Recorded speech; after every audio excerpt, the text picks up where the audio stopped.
Olá, meus amigos, sejam bem-vindos ao Laboratório do Arne, para mais um vídeo com as suas brincadeiras e experiências com a eletrônica.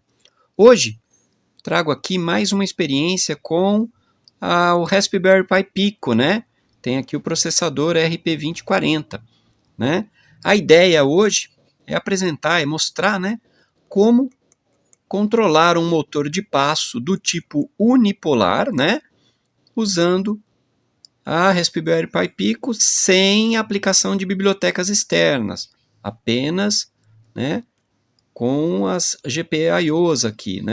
E aqui eu tenho simplesmente um circuitinho drive que é para fazer as adaptações necessárias, já que aqui é um motor de 12 volts e uma corrente muito superior. Aqui é o que os pinos de I/O conseguem fornecer aí, já que eles também trabalham só a 3.3 volts, Então é um circuitinho simples, E eu vou apresentar esse controle. Então neste vídeo a gente vai ver um pouco sobre o controle, de um motor de passo do tipo unipolar, como ele é feito, Nessa parte da teoria eu também vou mostrar como que você faz para encontrar aqui, nos fios as bobinas e fazer a separação correta e consequentemente conseguir ligar corretamente o circuito aqui, no circuito, Quero apresentar também um pouquinho do circuito, que é um circuitinho bem simples, para que você possa, se houver interesse, reproduzir essa experiência. Um pouco do programa também, que também é extremamente simples, por conta da linguagem MicroPython, que é bastante poderosa, então o uso das GPIOs fica bastante facilitado, E no final eu vou apresentar os testes, mostrar que o circuito funcionando, ok? Então vamos lá, senhores, falar um pouquinho sobre a teoria dos motores de passo do tipo unipolar. Senhores, nesse vídeo o controle é a respeito do motor de passo unipolar, não do bipolar. Pretendo em breve trazer um vídeo demonstrando o controle do tipo bipolar, ok? Bom, senhores, aqui nós temos alguns exemplos que foram retirados da minha caixa de motores de passo. Estes são exemplos de alguns motores unipolares. A principal característica do motor unipolar é que ele não precisa da inversão de polaridade nas suas bobinas como o motor bipolar precisa, requer. Então, no unipolar não há necessidade da inversão de polaridade nas bobinas para que você possa executar os passos. Uma outra característica que te ajuda a reconhecer um motor de passo do tipo unipolar é a seguinte: ele possui entre 5 ou 6 fios. Ele vai possuir sempre entre 5 ou 6 fios. Já o motor bipolar, ele possui 4 fios. A sua grande maioria são 4 fios. Esse motor unipolar, ele já tem um número maior de fios porque ele tem um center tap, vamos dizer assim, no meio entre duas bobinas, o que garante aí que você não precisa inverter a polaridade. Então essas seriam as duas principais características. Uma outra questão, quando a gente usa motor de passo, e você precisa sempre estar atento, diz respeito primeiro à tensão do motor, que seria a tensão das bobinas, a resistência ohmica dessas bobinas, e também a quantidade de passos necessários para uma volta completa. E isso é dado por um valor em graus, porque o passo é medido em graus. Cada passo tem tantos graus. No motor que eu pretendo usar no exemplo, ele é um motor de 12 volts com uma resistência de 30 ohms e 1,8 graus por passo, o que significa que eu preciso de 200 passos para uma volta completa. Então estas informações elas estão disponíveis ou numa etiqueta que pode estar abaixo do motor, dependendo do tamanho dele, ou na lateral, ou, claro, no seu manual de uso, né, no seu datasheet. Então, ao adquirir um motor, preste bastante atenção se você vai ter essas informações, tá? Também é importante e interessante ter, por exemplo, a conexão das bobinas em relação aos fios ou em relação a um conector, no caso de motores que usam conectores e não fios, tá? Mesmo assim, no caso dos unipolares, né, há um jeito, há um teste que você pode fazer e você pode descobrir como que essas bobinas estão conectadas, e eu vou mostrar a seguir. Conforme eu falei aqui, ó, dá para ver, né, como é que a gente faz para trabalhar as bobinas. Com o uso de um multímetro, eu vou fazer um teste entre um ponto de uma bobina e outra, por exemplo, aqui do 3 até o 4, eu vou obter um valor R aqui, ok? Já de um outro ponto até uma das extremidades, seja qual for, eu vou obter R sobre 2. Com isso, eu já sei que o ponto de menor resistência entre o outro ponto seria o ponto central. Aqui o ponto central e as, né, duas bobinas com o ponto central aqui. Ok? Tudo que foi dito aqui vale desse lado aqui. Senhores, isso aqui seria o motor para 6 fios. Tá? Eu conto aqui 6 pontos, tranquilos. Já o de 5 pontos, ele é simples, senhores. Ele faz isso aqui. Ó. Ele vem aqui. Internamente ele faz isso. Então você vai ter 1, 2, 3, 4 e 5 pontos. Os testes são exatamente os mesmos, só que agora você tem todas as bobinas conectadas, então fica um pouquinho mais difícil de você encontrar, mas usando a mesma ideia é simples, ok? Bom, senhores, vamos falar, né, sobre o chaveamento. Qual a ideia do chaveamento? Como é um motor de passo, o que eu vou fazer é o chaveamento das suas bobinas para obter a quantidade de passos necessários, né, ou o passo necessário. Tá? É diferente de um motor DC, onde eu aplico uma tensão nos seus terminais e ele está girando. E se eu variar essa tensão, eu também posso variar a velocidade. Aqui não. Aqui, o que eu tenho que fazer é ligar. Tá?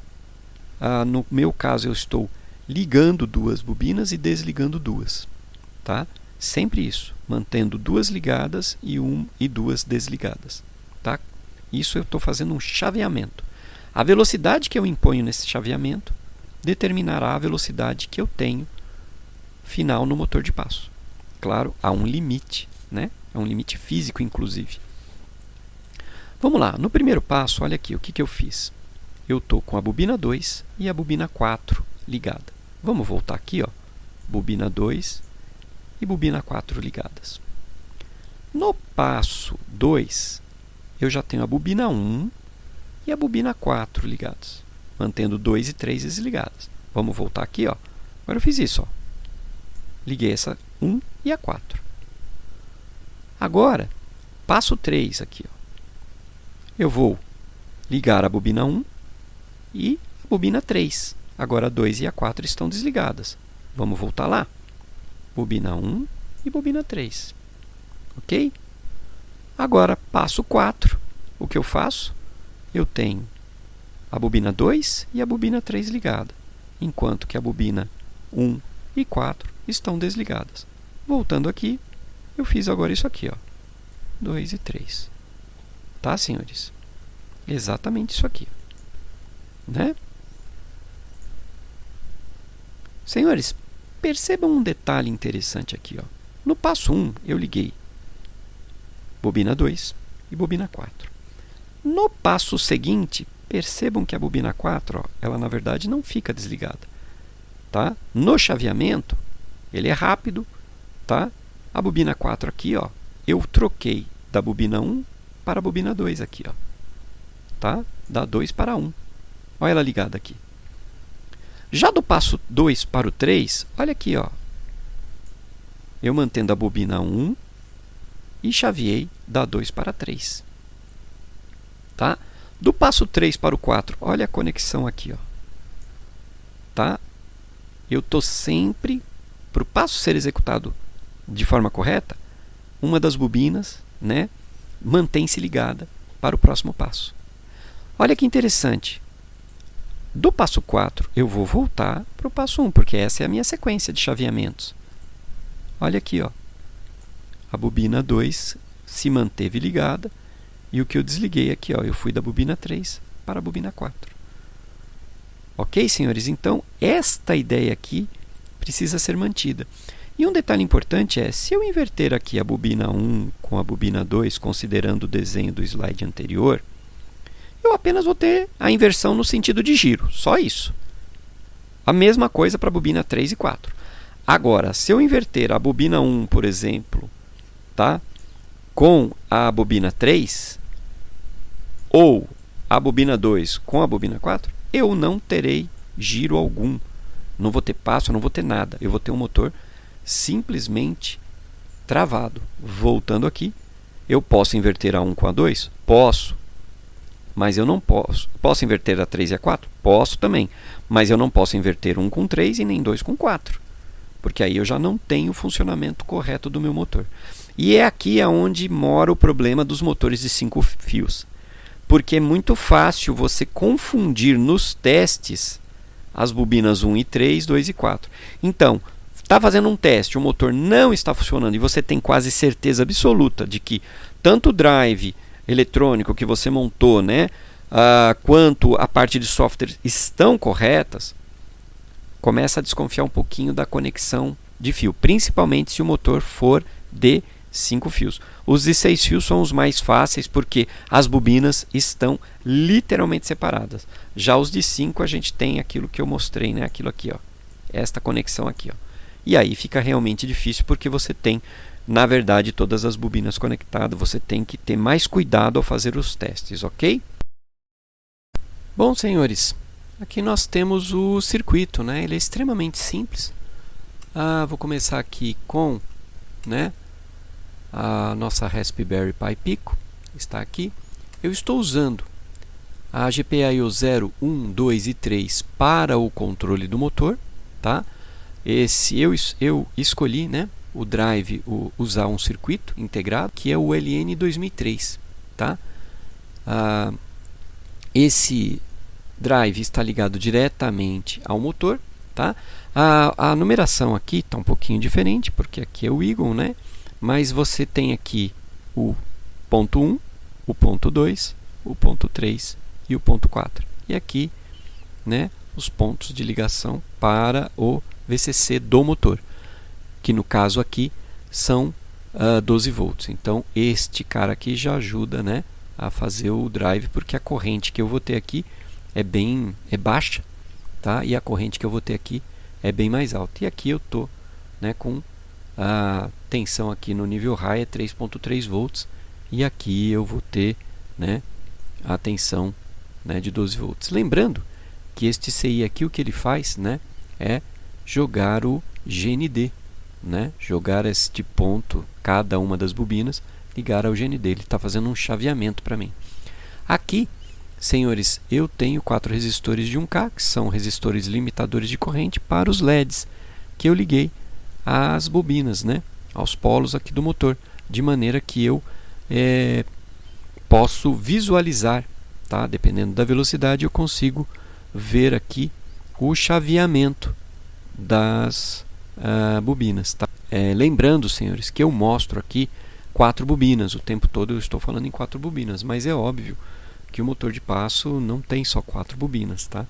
Ele tem muito mais e elas são interligadas, e na medida que você chaveia, né, na verdade você está chaveando mais de uma que está disposta de maneira a fazer o motor executar os passos, ok? Eu também usei aqui embaixo, senhores, tá? Aqui GPIO 13 até GPIO 15, 3 chaves, tá? Eu estou aqui com o PUAP interno ligado pelo programa. Uma chave para controlar a direção, sentido horário, sentido anti-horário. Uma outra chave para diminuir a velocidade de rotação e uma outra que aumenta a velocidade de rotação. Este circuito está disponível para download lá no meu site. O link está aí na descrição. Senhores, aqui nós temos o programa, né? Eu começo com um cabeçalho informativo, a inclusão das bibliotecas que eu preciso, né? Das libs, na verdade, de controle, tá? Para pinos de I/O e timer, né? Do Raspberry Pi Pico. Eu não tenho aqui incluído nenhuma biblioteca para o controle do motor. O controle do motor vai ser feito através do controle das GPIOs, né? E de temporizações. As minhas variáveis globais, podemos chamar assim aqui, tá? Logo no começo. A mais importante é passos, que é uma matriz que guarda aqui 4 valores, que se os senhores observarem, ele é exatamente aqueles que eu mostrei lá na tabela. Basta olhar a tabela na vertical, da bobina 1 até a bobina 4, que você vai ver esses valores binários aqui, né? No caso aqui, ó, bobina 1, tá? Bobina 2, bobina 3 aqui, ó, e bobina 4 para os bits, né? Tem uma inversão aqui nesses bits, tá? Em relação lá, mas para ficar mais inteligível, né? Então, o bit 0 está ligado à bobina 1 e o bit 3 à bobina 4, ok? Desses valores aqui.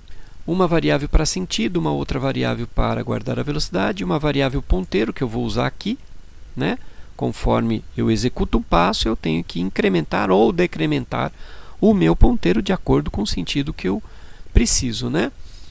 Variáveis para o contador, né? Lá na frente a gente vai ver um pouquinho. E variáveis de temporização, tempo máximo e tempo mínimo. O que seria esse tempo máximo e tempo mínimo? Senhores, a velocidade aqui eu controlo de que forma?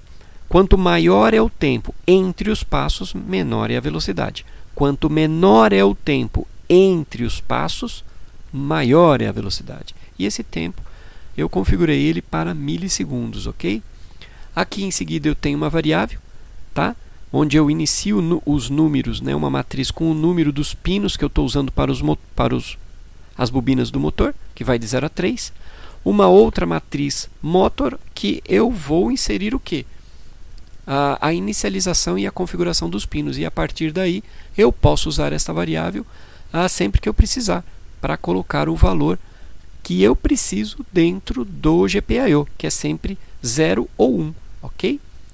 Tá? Eu faço isso aqui, eu inicio esses pinos, tá? De acordo com a variável que está aqui, são saída, e aqui eu já coloco como 0, porque eu quero inicializar, né, o motor parado.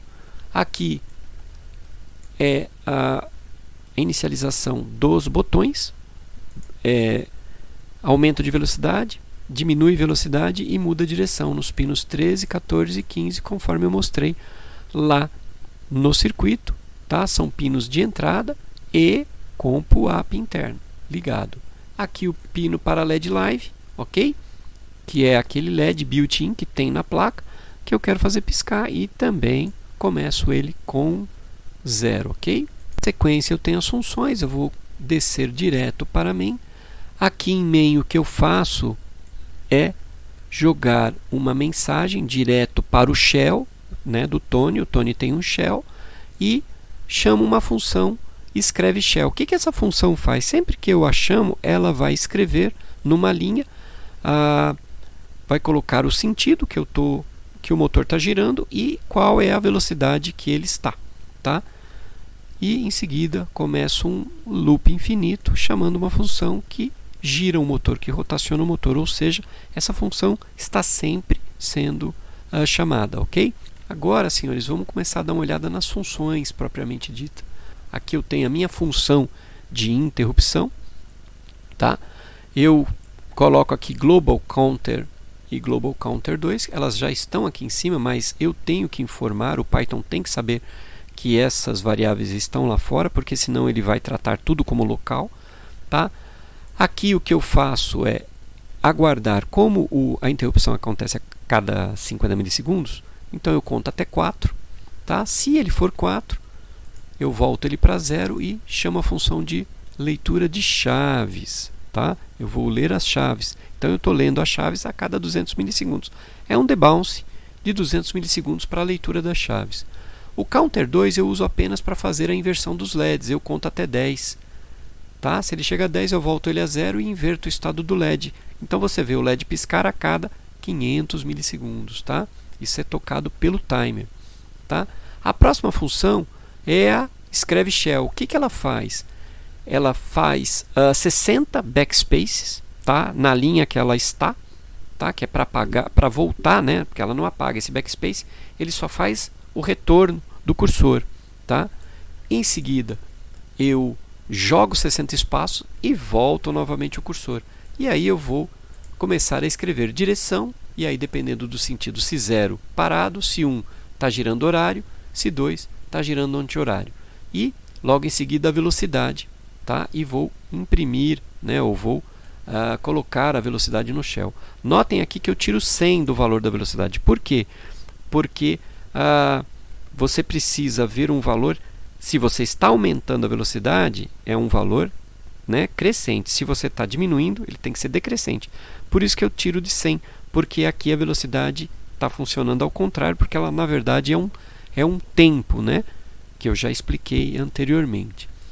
Tá? Aqui a função para ler chaves. Tá? Aqui é uma função de leitura de chaves. Então o que eu faço é verificar se é aumento de velocidade, ou seja, se ela é 0, ela está pressionada. E o que eu faço? Eu diminuo, tá? Ou seja, se eu estou aumentando a velocidade, eu tenho que diminuir o tempo de espera, né? Se esse tempo for menor ou igual ao tempo mínimo que eu determinei lá em cima, eu vou manter a velocidade sempre nesse tempo mínimo, tá? E vou escrever no shell. Faço também uma verificação se é diminuir a velocidade. Se for, tá, eu tenho que aumentar o tempo. Se eu quero diminuir a velocidade, eu aumento o tempo entre os passos. Tá? É o contrário. Novamente eu verifico se ela ultrapassou, tá? Se ela é maior que o máximo, o tempo que eu posso ter. Tá? E escrevo no shell. E também faço a verificação da chave de mudança de direção. Tá? Eu faço ela de uma forma um pouquinho diferente. O que eu vou fazer é incrementar a variável. Tá?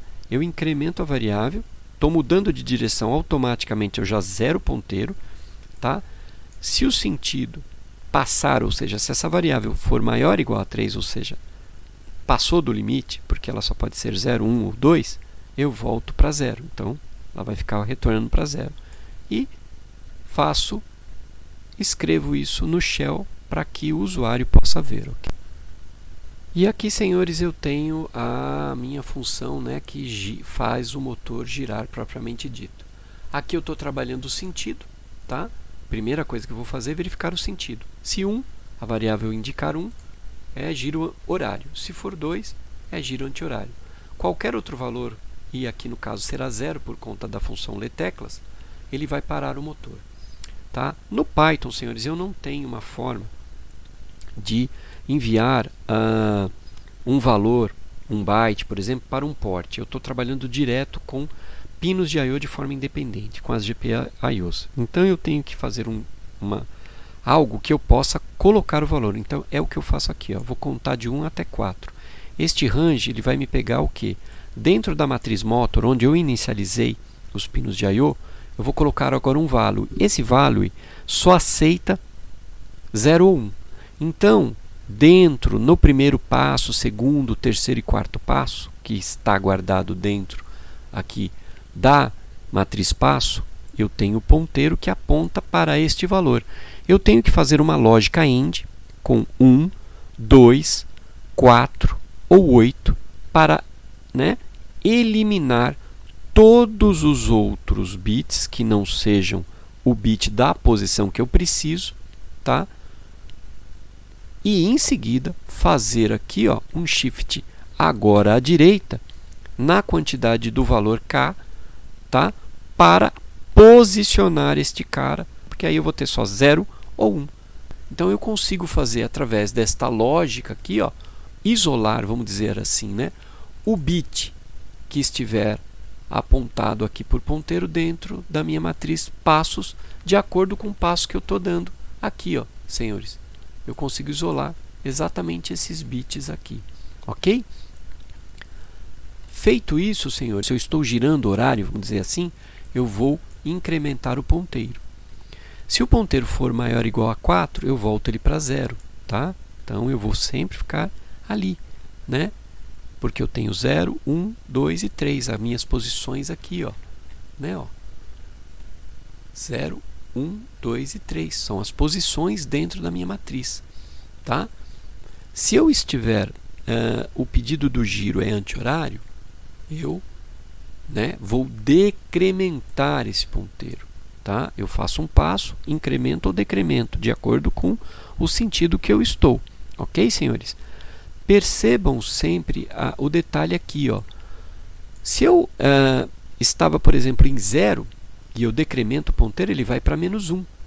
Se ele é -1, eu não posso permitir, então eu jogo ele para 3, porque eu vou voltar ele de 0 para 3, eu estou girando o anti-horário, tá? Aquela minha tabela, ou ela vai girar de um jeito, num sentido horário, ou eu vou girar ela no anti-horário e executar e colocar os valores, ok?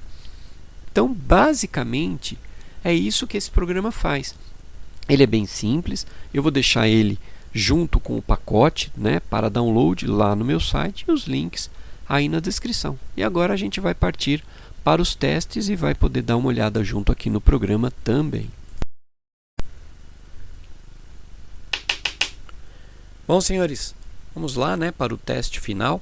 Estou aqui com a montagem, né, a Raspberry Pi Pico aqui, o LN 2003, os LEDs que me permitem, né, ver o chaveamento das bobinas, as chaves, né, aqui a chave para a direção, diminui a velocidade aqui e aqui aumenta a velocidade, e o motor de passo aqui unipolar, tá? 6 fios, senhores. Aqui eu tenho 6 fios, tá? Esse é um de 6 fios, ok? A alimentação aqui, ó, de 12 volts que entra, tá? É para esta parte do circuito, né? Ou seja, o LN aqui, né? O 2003 2003 e aqui o motor. A alimentação do Raspberry Pi Pico está vindo aqui direto do, né, USB, da porta USB, ok? Então aqui na tela, senhores, eu já tenho o programa, o shell, é só colocar rodando para a gente ver o funcionamento agora. Vamos lá? Pronto, eu já tenho aqui, ó, ele iniciou aqui, então ele já me coloca as mensagens e aquela mensagem que é aquela função, né, que eu expliquei aqui, ó, né? Escreve shell, ela faz esta escrita aqui sem mover linha, sempre nesta linha. Então eu tenho a direção parado, uma velocidade inicial de 50, mas o sentido lá no programa está dizendo para o motor ficar parado. Então se eu pressionar essa chave aqui uma vez, ele começa a mover o motor em sentido horário, na velocidade que eu coloquei, ok? Pressionando mais uma vez, anti-horário, ok? Nesta chave aqui eu consigo diminuir a velocidade, ó. Notem aqui na tela, ó, que a velocidade começa a diminuir e você percebe isso aqui no motor, ó, tá? Eu tenho uma velocidade agora baixa e inclusive eu consigo, né, já acompanhar aqui de forma até que razoável os valores que eu tenho aqui. Eu posso diminuir ainda mais, quase parando, e agora eu tenho aqui, ó, né, consigo observar a tabela, né, no sentido horário. Se eu quiser mudar o anti-horário, desculpa, mudando o sentido, eu já mudei para horário, mais uma vez anti-horário e mais uma vez parado, né? É o que esta chave aqui faz. Colocar em horário e vou aumentar a velocidade.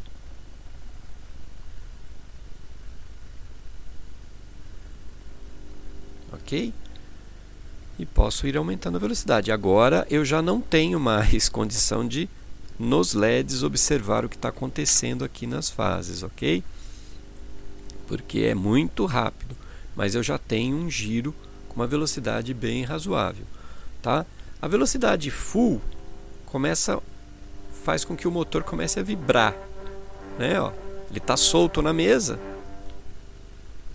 tá? E eu posso girar anti-horário, ó. Percebam, senhores, que esta linha aqui é o que aquela função faz, né? Eu escrevo, e depois eu apago tudo, né? Eu posiciono o cursor, né, aqui para trás, coloco um monte de espaços e depois retorno ele com backspace e aí é que eu vou escrever. É tudo tão rápido que não dá para perceber, né? Porque se não for assim, o que você teria seria uma série de linhas, a mensagem não fica parada, né, senhores? Como podem ver, basicamente é isso que o programa faz e é muito, muito simples o controle, né, de um motor de passo. É bastante simples, né? Não é tão complexo de fazer usando apenas GPIOs. Você não precisa de bibliotecas externas. E o controle pode ser feito com mais de um, tá? Ao mesmo tempo. Você não precisa fazer em um e outro. Usando aquela rotina e trabalhando a subrrotina, você pode fazer o controle, por exemplo, de mais de um motor em sentidos contrários. E aí, por exemplo, você estaria movimentando um pequeno robô, por exemplo, com motor de passo, tá? Claro que aí eu estou falando de motores de passo um pouquinho diferentes, né? Não os de 12 volts, porque eles têm um consumo alto, mas aqueles pequenos motores de 5 volts com caixa de redução você consegue trabalhar tranquilamente.